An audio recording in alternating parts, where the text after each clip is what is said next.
Welcome back to season 2 of Driving Performance. My name is Tom Shea. I'm the co-founder of Agile Media Group. Really excited to be joined by my friend Brian Folmer here. Brian Folmer is the founder of FirstLook and Distro. FirstLook is Shark Tank in a Box. We'll talk about Distro.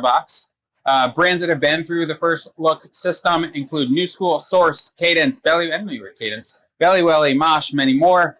You're an investor in a number of brands. You're an advisor to many VC funds and accelerator programs. And welcome to Driving Performance. Glad to be here. It's great. So last Expo East, is this your first Expo East? First time, last time? Second one. Second one? Like 2 years ago. Okay. I think, so. Any core memories from Expo East as we send it off into the distance this year?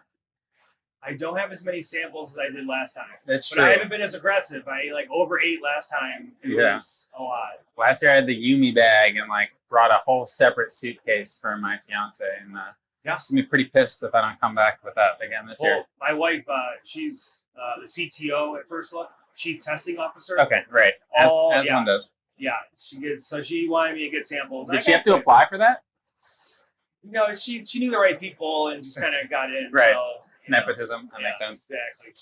All right. Well, let me quickly outline how this is going to play out. As we're in a truck, there are a few stops along our route. First stop is going to be origin story, founder stories, all of the inflection points and important moments and experiences that got you to where you are today.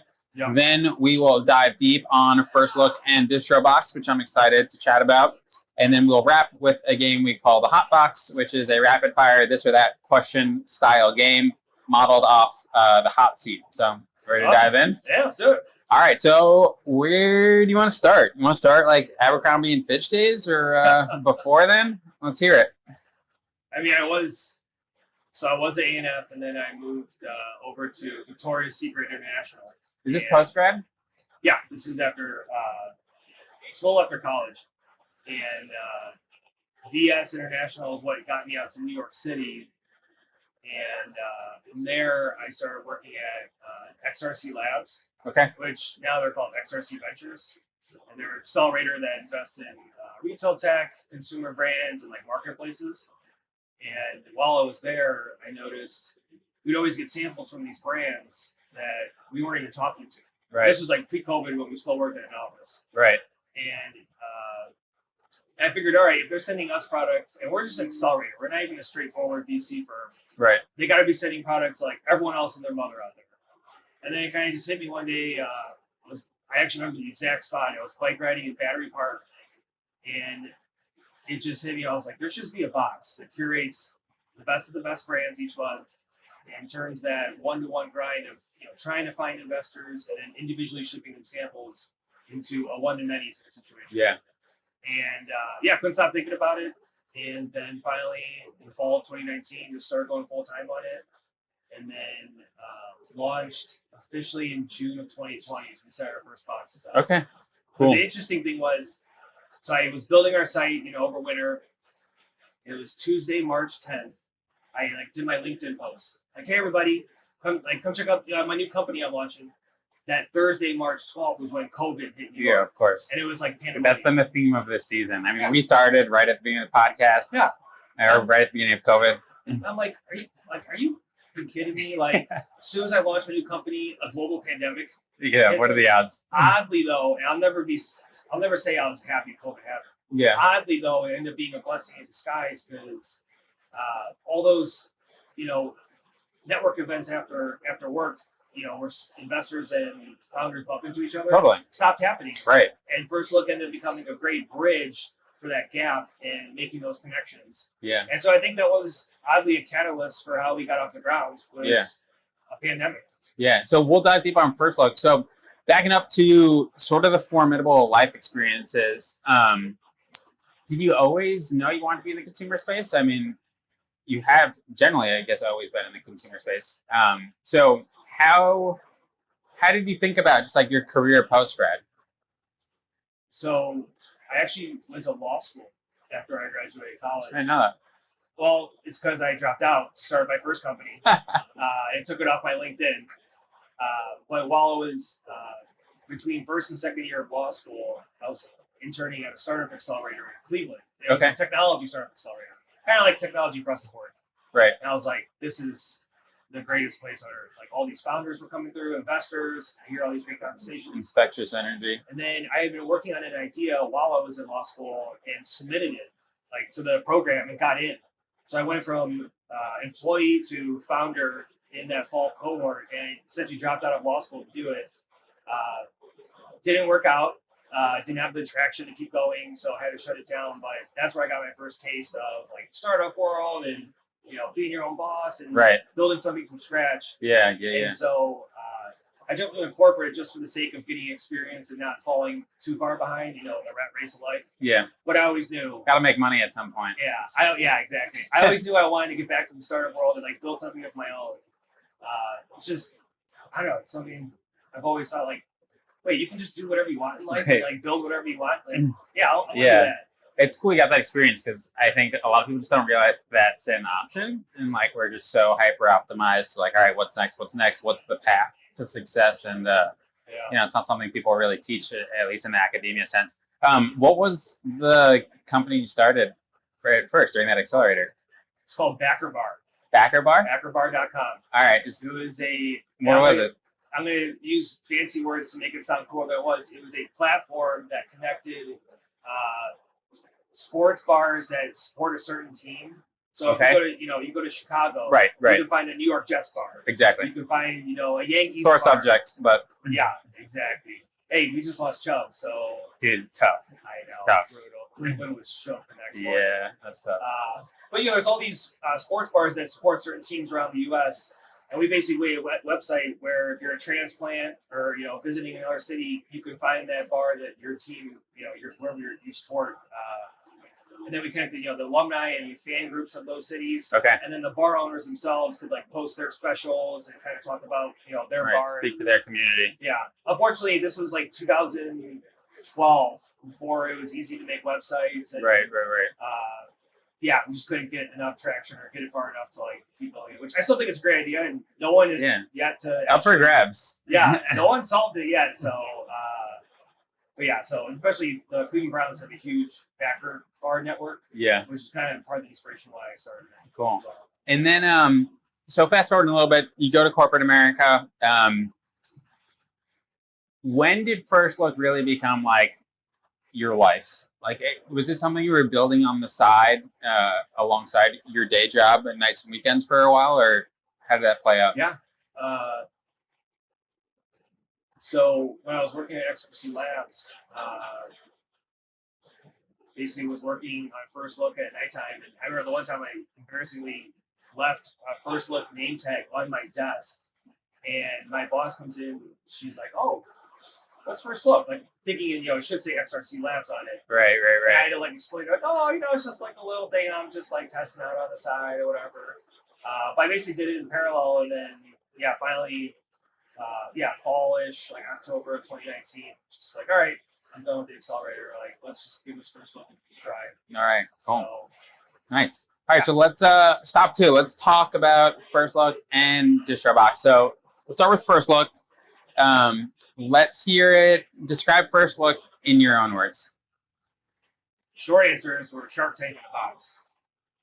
Long answer is each month I take about 6 or 7 brands, pop their samples in a box. One of these? Yeah. One of these? And send out to a bunch of early stage investors. They get to try everything out. I create data rooms for the brands so they can learn about them and their story and go through their pitch deck, most importantly. Right. And then afterwards, the investors fill out a short form and for the most part, just picking the brands they want to connect with. Once I get those results, I loop them in an email together and let them take it away. Yeah, and so, I mean, it's so cool, all of the brands you've worked with, because a lot of them are now doing so well. 260 brands. 260. Let's unpack them out a little bit. So the box is this on a monthly cadence? Yep. Usually ship out around the 25th of each month. Okay, and what's the application process like? And how many applicants are you getting? How are you thinking about curation? So let's unpack a little bit. So brands either apply on the website or I'll just get intros, their emails. A lot of the founders who've gone through FirstLook are great and they help out a lot of intros. I think they had a good experience and now they want to share it with their other founder friends. And I'll jump on a call with all these brands each month to kind of figure out what I think the top 6 or 7 are from an investing standpoint. And usually about 2-3 weeks before I send out the final invites, brands send me the samples. I pack all the boxes in my parents' garage, and then ship them out usually around 25th, and it arrives at everybody's house by the 1st. So, Nice. but yeah, there's a lot of brands that apply on the website. A lot of intros too. Yeah. Which I know, some people get frustrated that VC is this like insider game of making intros. I didn't make the rules, but sadly, it does play a large role in how well people do. So you have to put yourself out there. Yeah. I think it's sort of like how bad do you want it? Yeah, exactly. So if you can find your way, it's a pretty approachable industry. I feel like no one's trying to box people out. It's more, do you want it bad enough that you want to invest in trying to get the attention? Yeah. Well, it's just interesting because I get a lot of brands, like founders will intro brands to FirstLook. And I try to be fair as possible as far as not per se give them priority versus a brand just applies to the website. Right. So I review, everything across the board. So, right. It's like a rinse and repeat every month. Yeah. But it's great because I get to talk to so many founders. Yeah, it's awesome. Things. I love it. Yeah. You're in the same boat. Yeah. You get to talk to all these founders. It's doing great. Badass I wouldn't trade it for anything. So it's an interesting business because there's there's a network effects like chicken or egg dilemma. So how did you think about scaling both sides? I think now it's probably gotten easier, and it continues to get easier because there's a track record. There's so many alumni that have gone on to do great things. But how did you think about it at like ground zero? Well, the way I hacked it was I just reached out to brands and posted photos on our Instagram just to make it look like we were working with brands, right, to grab their attention. And luckily, because I was working in the VC space or the accelerator, I knew enough brands that I could get in the box, and I knew about 10 investors that I was able to get signed up for the first box. And so, it was 6 brands, which, looking back on it, it's kind of wild. Pure Hydration was in our very first box. Yeah, that's wild. Roman, which is like a drinker meditation. Yep. Source. Yeah. Wasn't the very first. The first one? Yeah. No way. The one that just launched in Sephora? I had 2 hits in my very first box. Like they landed investor checks. Damn. And I'm like, wow, this works, or it seems to be working at least off this first box. But then after that, just kind of, all of a sudden now we have 11 and then 12 investors, and 13 investors. And, so it was just 10 on like the. Just 10 started out. Yeah. Wow. Nice. So now we're at 45. Nice. 50. Yeah. Awesome. So I want to talk about 2 sides. What brands are right for FirstLook? So there seems to be a consumer focus, but I've also seen some I don't want to call it fringe consumer. What sort of maturity is a brand typically at? Is it like pre-retail, post-retail, or is there strict revenue thresholds? Are there some that just can't, like cold storage is pretty hard to pull off? So how do you think about the different varietals of what is the umbrella of consumer? So I never try to have 2 brands that would consider each other competitors in the box. Okay. And the box is, it's all categories: food, bev, beauty, wellness, home goods, pets, you name it. I would say about 50% of the brands are like seed stage, 25% are pre-seed, and 25% are like Series A. Okay. There's no threshold in terms of revenue requirements. I mean, the baseline is you have to have at least about 50 samples you can send me. Right. And if you have a cool story, and even if you're pre-launch, hey, we've all seen brands get funded, pre-launch. Right. It happens. But I do try to find brands that, have some traction that investors can get behind. And I personally like it when brands are going after either a white space in the market, something that's relatively novel. Yeah, because there's a lot of Me Too brands, which that's a tough sell to investors. So I do try to find some novel things, whether it's what they're building or our audience they're going after. Otherwise, I do try every once in a while they have a B2B company in there. Okay. I had Deliver Zero, which has these containers that Uber uses in New York. I actually have a e-commerce website that is going in the boxes right now, or this coming month.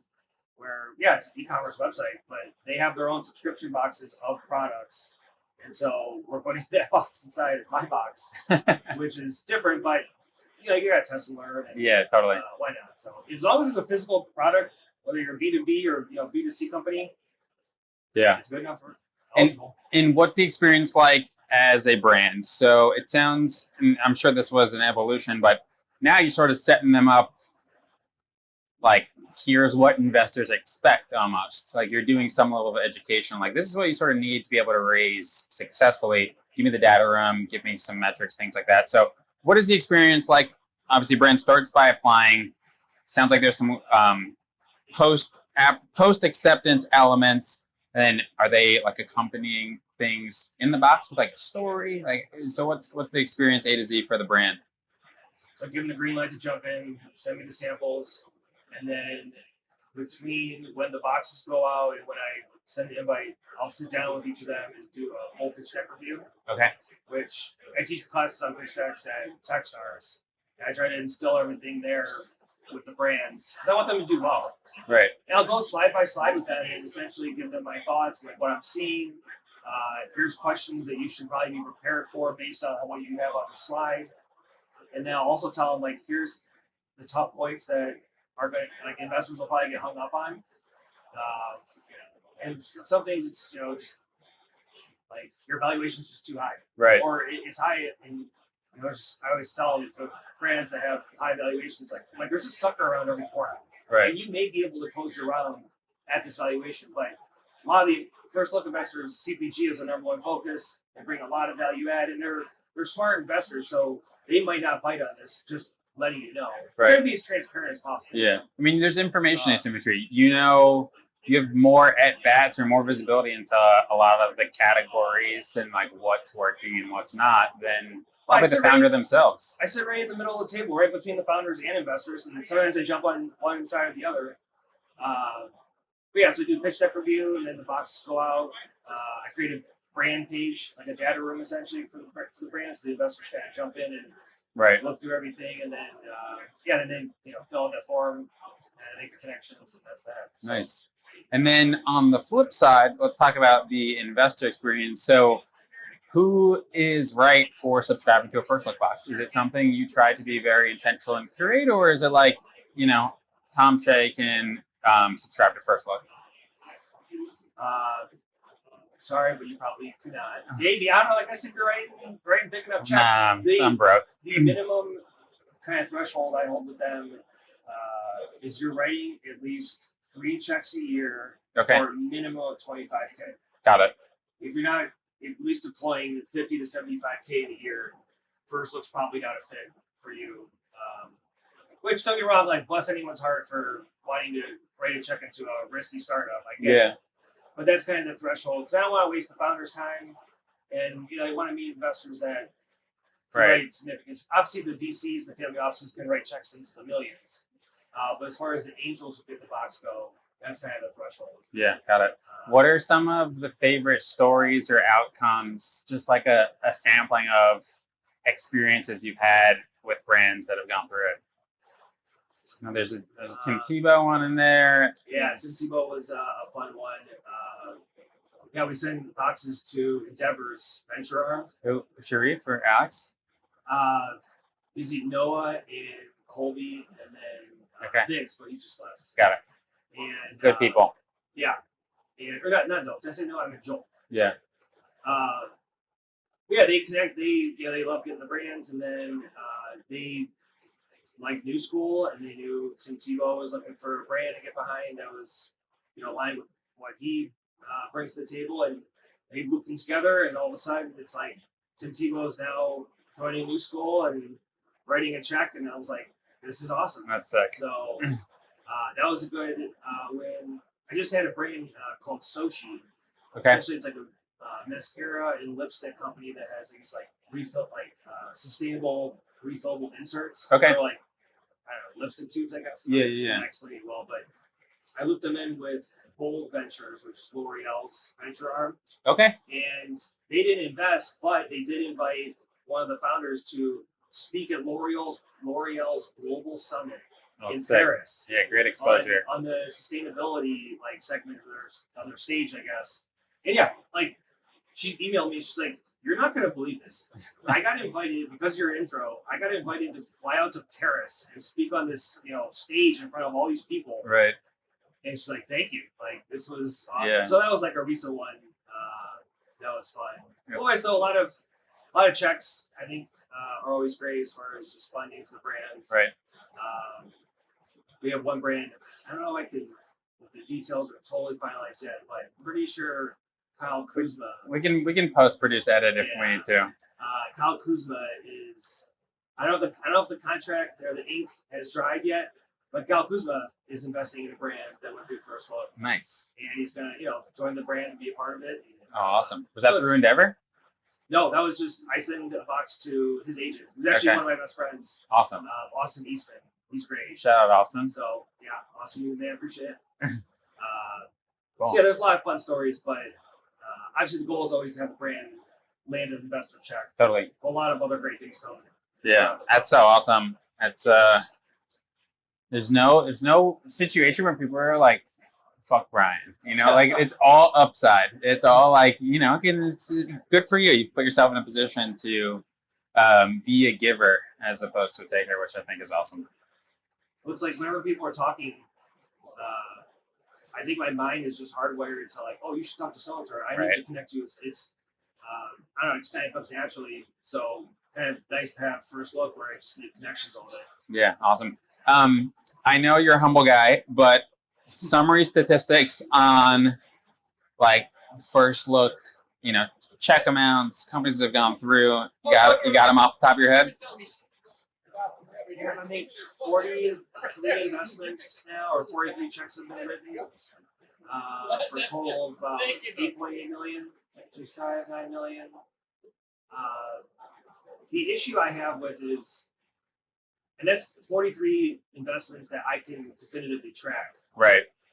There's a lot of times where keeps going. Oh, let me introduce you to this person. One investor will make an intro to another investor, and then they rate a check. Attribution tricky. Yeah, and it's like leaky bucket, which that's the biggest problem I have now. It is what it is. So, but yeah, that's the metrics. About 8.8 million raised for brands, 43 investments,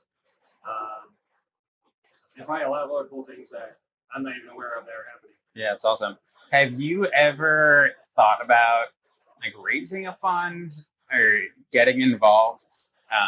Because you're in sort of got a cool vantage point as to what's going on. You could probably uncover, diamonds in the rough, which is part of the reason why people subscribe to FirstLook. But has that ever been an aspiration or something you've played around with?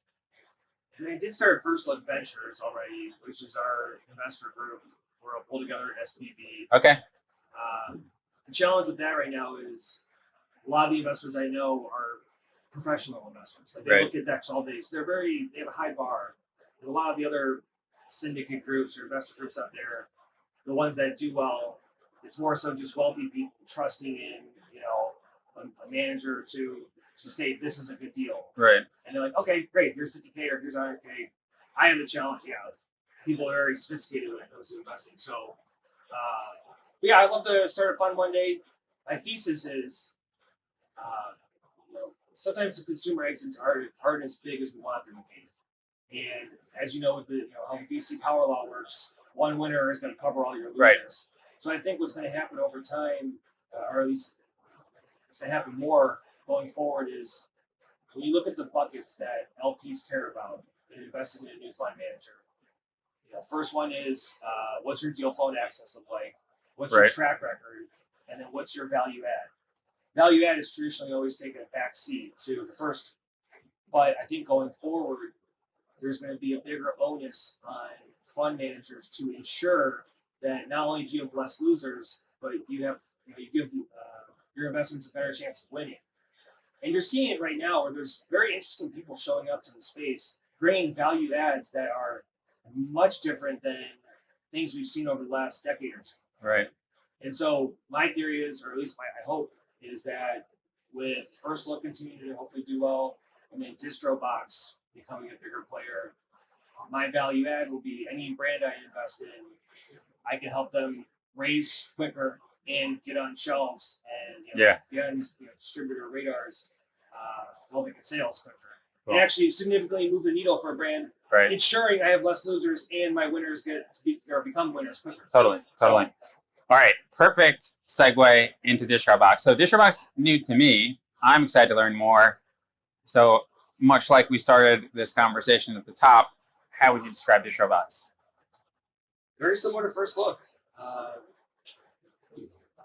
We essentially prep brands and understand what their distribution strategy is, help them design their decks and put themselves in a position where they're able to have efficient conversations with distributors.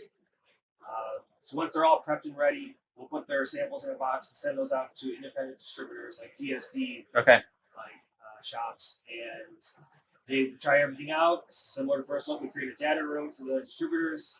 They let us know who they want to connect with, and then we just loop everybody together. And the goal is the brands are ready to hit the ground running with these DSDs, because a lot of them typically show up very unprepared for what the questions they're going to have to face. And distributors hate it because what should only take one meeting takes 6 meetings. Right. But so I was going to go with the lightest weight option if they have to choose. Yeah. So making sure the brands are ready to have efficient conversations with distributors. And then the distributors, everyone always thinks it's tough to get in front of VCs. It is 100 times more difficult to get in front of distributors. Well, VCs, it's their job to try to talk to every startup possible, or find the needle in the haystack. Distributors, 99% of their time is dedicated to just running the business. Right. Only 1% of their day is finding new brands. They're essentially like VCs in their own right, which is probably why the connection makes so much sense, right? Because they have to essentially look at all these opportunities and figure out, like, all right, I'm like sort of betting on this to work. It's not proven right now. But they're much more conservative. Right. And they don't take as many bets on, high flyers. It's more of like, does this work? Are the sales numbers there, or are they not?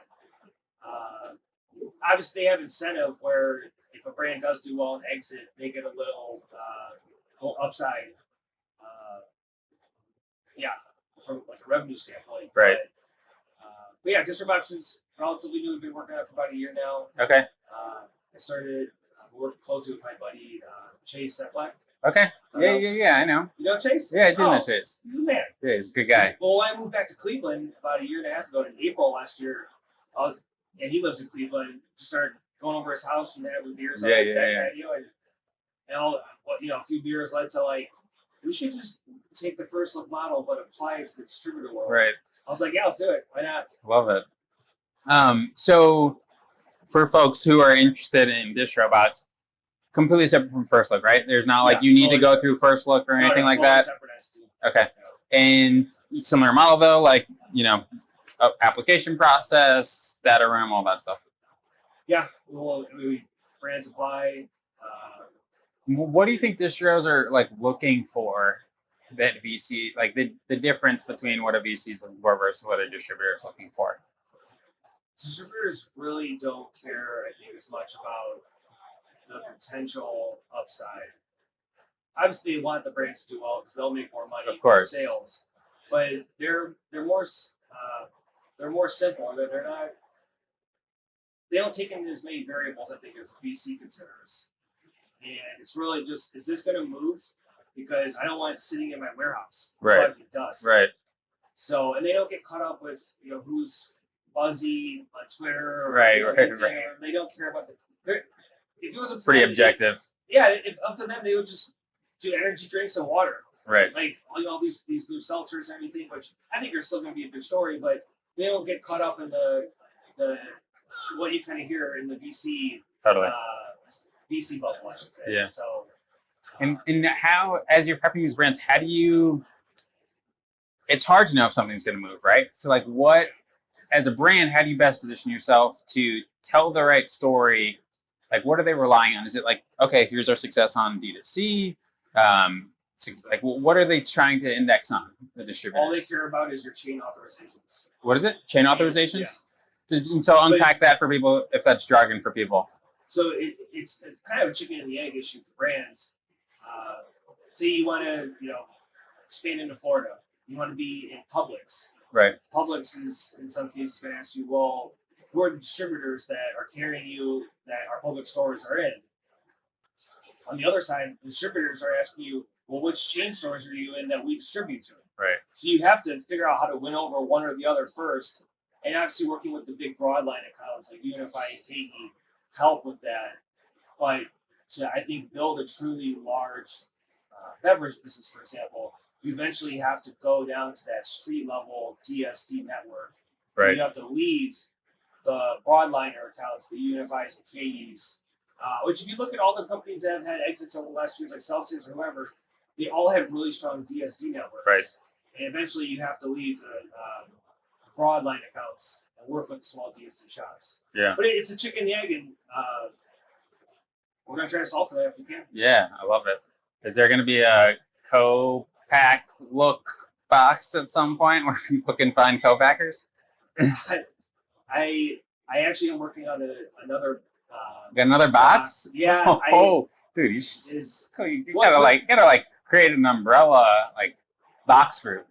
Well, it's with my buddy Austin, and we're essentially going to start sending brands to NBA players. Okay, nice. Because a lot of these NBA guys, they want to get in with Yeah, brands. look like Barcode and that story and stuff. Yeah, exactly. They and the NBA guys want to invest, but they don't know where to find good brands. Yes, Stephen Curry and Durant have a great deal flow. Of course, but they got a whole practice working on it. But that's the top 1 or 2%. There's the other 98% of the NBA players who don't have that level of access or deal flow.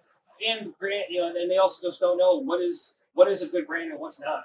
Also, if you look at wealth creation, I mean, a lot of the people we look up to from the sports community that have made truly life-changing generational wealth has come from brand deals. Yeah, 100%. Shaquille O'Neal's the man. Yeah, he's got so many stories. He's DJing now. Oh, we saw he spoke at Uncharted in the Hamptons. Shout out Noah. And someone asked well, why do you like DJing? It's what's his name? I forget his DJ name. Diesel, DJ Diesel. Yeah. And he's like, you know why I like DJing? There's no other feeling like a Game 7 in the playoffs, except when you're on stage and there's a bunch of people going nuts in the audience, and that's why I like DJing. I was like, all right, that checks out for me. He's literally done everything. Yeah, he's been a pro athlete. He's been an actor. He's a doctor. He's an investor, and now he's a DJ. He's lived out every single man's dreams, and he's done all 5. That's epic. There's nothing left. There's nothing left. All right. Well, stop 3, a game we like to call the Hot Box. You ready for it? I'm ready. All righty. Let's start it. Cold plunge or hot tub? Hot tub. Beach house or ski house? Ski house. All right. Coffee or tea? Coffee. Sunrise or sunset? Sunset. D2C or DTC? TC. Neat or messy? Neat. Corgi or golden retriever? Golden. Winter or summer? Summer. Tennis or golf? Golf. Pineapple pizza or candy corn? Neither. You gotta pick one. Candy corn. All right. Spooky season around the corner. Live music or DJ? Are they the same thing? No, live music or DJ. Like a DJ set? All right, I guess live. I get what you're saying. I mean, sometimes I like to think they're doing more than just hitting press and play. But Yeah. You're right. All right, live music. All right. Sweet snacks or salty snacks? Salty. All right. Now you know how to win them over. FirstLook applicants. Call or text? Text. Reading or writing? Reading. Yes. Work remote or work on site? On site. Twitter, LinkedIn, Instagram, or TikTok? Instagram. Dancing or people watching? People watching. Cocktails or beers? Beer. Give up bread for life or give up cheese for life? Right.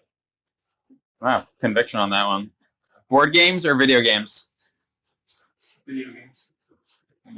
$50 on red or black? Black. Start early or leave late? Leave late. Fiction or nonfiction? Nonfiction. Playlists or podcasts? Podcast. Speak to 10 animals or speak 10 languages? 10 languages. 10 languages. That one's consistently got people thinking. Telepathy or teleportation? Teleportation. Trucks or billboards? Trucks. Come on. Good news or bad news first? Bad news. All right, bad news is we are at our final stop of the podcast. So I want to thank you, Brian. Thanks, man. This was a lot of fun. I wanted to give you a chance to let people know where they can connect, learn more about yourself, learn more about FirstLook, Distro Box. So plug yourself. FirstLook.vc is the website, distrobox.co, DistroBox's website, and Homer Folmer on Twitter, There we Homer go. Folmer on Instagram. That's pretty much all I don't do TikTok, so Alrighty. I'll hang out. So All right, that's it. That's a wrap. cool. Appreciate it, brother. It's great. Great job. Crushed. Good job. This is awesome.